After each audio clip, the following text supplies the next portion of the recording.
Hello everyone, and thank you for clicking on another one of my videos. I am Screen Scene Guru coming at you with another video, this time coming on the late sad news of the passing of Gene Hackman. This was a tragic story we heard this week. I did an Instagram post for those of you that are following my channel there on Instagram at Scene Screen Guru. But just really tragic news we heard about his unfortunate passing, with of course his late wife in their home in New Mexico, as well as their dog passing. Very curious circumstances around their tragic death. But I just wanted to go over the legacy of his films, all of the good movies he contributed to cinema. I know a lot of people are pouring in their tributes in social media, and a lot of people are really bummed about the news, but I've got a list of films he did that I'd just like to go into. So starting off, I know a lot of people will recognize him from his Western films, like Unforgiven, which he did with the infamous Clint Eastwood.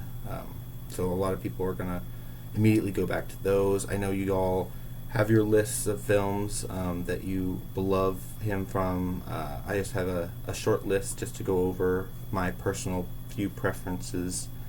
Of course, the early Superman films with Christopher Reeve. I highly recommend for anyone who hasn't checked those out. With the tragic passing of now Gene Hackman as Lex Luthor, and we no longer have Superman, I recommend everyone go out and check those films out.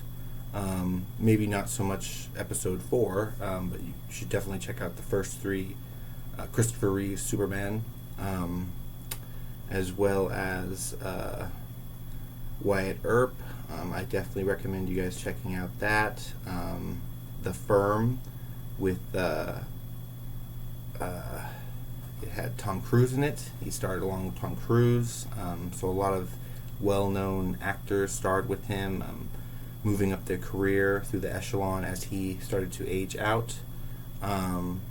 He was in, let's see, another one, Mississippi Burning, I've heard a lot of people talk about, so I definitely recommend that.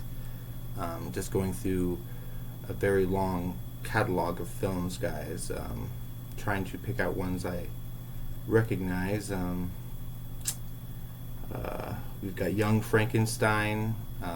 Definitely going to have to go back through his catalog and watch these films. A lot of them I personally have not seen, so forgive me for not having a well-known catalog of these films. Of course, The French Connection.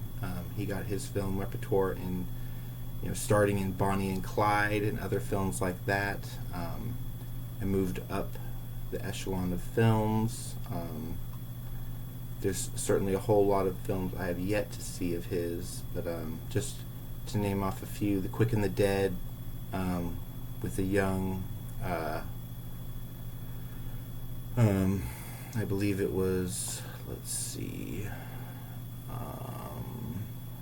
Russell Crowe. Yes, I do remember that very well. Western film. Also, it had a young Leonardo DiCaprio as well. I highly recommend people, if they haven't seen that, The Quick and the Dead, go check out that film.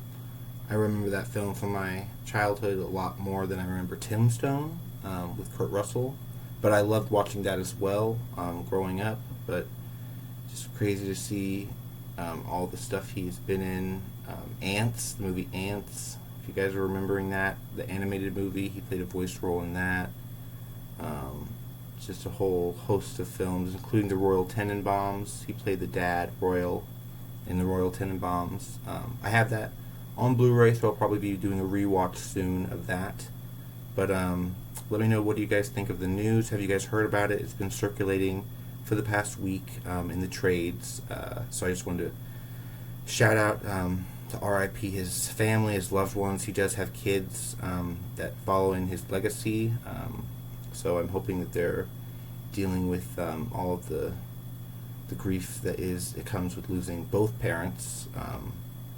but what a legacy he leaves behind. You know, films like No Way Out with Kevin Costner. He had an entire repertoire of films that no one, I think, nowadays really has a reach on. I'm looking at a couple other films he did. He did a film called Marooned in 1969 about astronauts. There's just so many in his catalog of films that it's just insane to go over. 40 plus films in his history. Very interesting to see Heist, the infamous movie Heist, Runaway Jury. Like I said, Welcome to Mooseport was his last film. In 2004, he retired. Interesting film to end on. I have not checked it out yet. I haven't checked out most of his films, like another one, Absolute Power, another one he did with Clint Eastwood. But yeah, guys, if you haven't checked out his films, another one I'd recommend is Geronimo from 1993. Just going through this one more time to see if I recognize anyone else. Hoosiers, I've been told, is one of the best sports films ever made. Hoosiers, it says it's on Amazon Prime Video, so I'm going to have to check it out. So keep an eye out on the channel for that. But definitely, guys, leave your like the channel. Leave your thoughts down in the comment below on what you guys think about the tragic passing of Gene Hackman. Until next time, follow the channel on Instagram and on Threads for future content. Until next time, bye-bye. Have a good one.